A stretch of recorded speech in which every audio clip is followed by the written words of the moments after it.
Orang itu adalah ahli maksiat. Orang itu menghabiskan hampir seluruh usianya untuk bermaksiat kepada Allah, dan di riwayat tersebut disebutkan selama 200 tahun. Aku berterima kasih kepadanya atas penghormatannya, kecintaannya, solawatnya kepada manusia yang paling aku cintai, kata Allah. Aku ampuni seluruh dosanya, dan tidak hanya itu, saat ini dia aku nikahkan dengan 70 bidadari.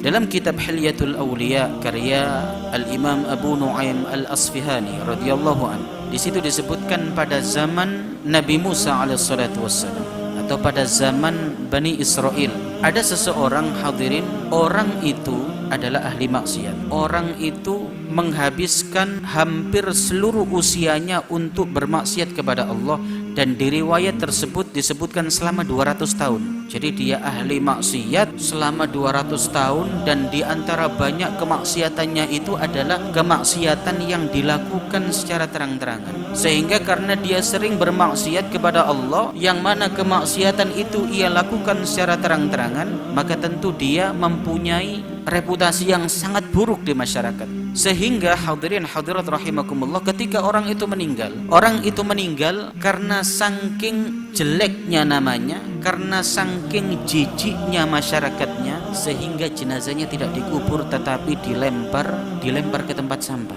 Dan meriki selama kita hidup saelek-elek uang, Pak, niku tetep ono sing ngubur, Pak. Di riwayat ini disebutkan sampai masyarakat itu tidak mau menguburnya, bahkan jenazahnya dilempar ke tempat sampah. Saat itu kemudian Allah Subhanahu wa taala mewahyukan kepada Nabi Musa alaihissalatu wassalam, "Ya Musa, akhrijhu wa shalli alaihi." Wahai Nabi Musa, ambillah jenazah orang yang dilemparkan oleh masyarakatnya di desa ini, ambillah jenazahnya, rawatlah jenazahnya, mandikan jenazahnya, kafankan jenazahnya, setelah itu engkau solati dia. Langsung Allah mewahyukan kepada Nabi Musa alaihissalatu wassalam. Lalu Nabi Musa alaihissalatu wassalam setelah kemudian tahu bahwa yang dimaksud oleh Allah jenazah orang tersebut, Nabi Musa kemudian mengatakan, "Ya Rabb, Banu Israila syahidu annahu asaka mi'atai sanatin." Ya Allah, sesungguhnya Bani Israel telah bersaksi,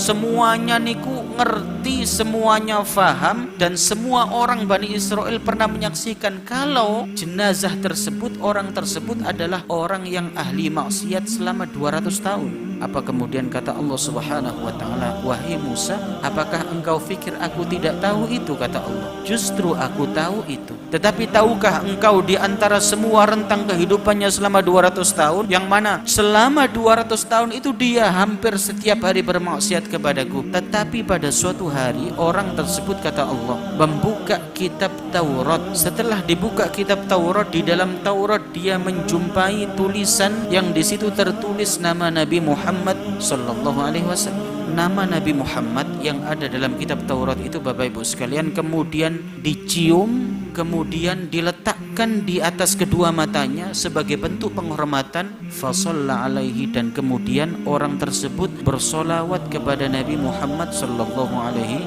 wasallam. Jadi niku umat Bani Israel bersolawat kepada Nabi Muhammad yang hidup jauh setelah Nabi Musa alaihissalatu wassalam.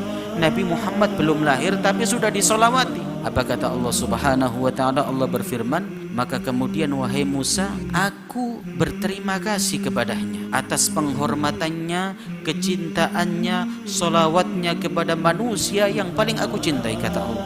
"Aku ampuni seluruh dosanya, dan tidak hanya itu, saat ini dia aku nikahkan dengan 70 bidadari." Hadirin hadirat rahimakumullah, nukilan kisah itu disampaikan oleh Al-Imam Abu Nu'aim Al-Asfihani radhiyallahu anhu. Hadirin, inilah cinta Nabi, cinta kepada Nabi yang dilakukan oleh orang yang bukan umat Nabi. Orang ini adalah umatnya Nabi Musa alaihissalatu wassalam. Dia bukan umat Nabi Muhammad sallallahu alaihi wasallam. Tetapi meskipun demikian, dia mendapatkan ampunan Allah, dia mendapatkan ridha dari Allah Subhanahu wa taala atas cintanya kepada Nabi Muhammad, atas salawatnya kepada Nabi Muhammad sallallahu alaihi wasallam. Bagaimana dengan kita?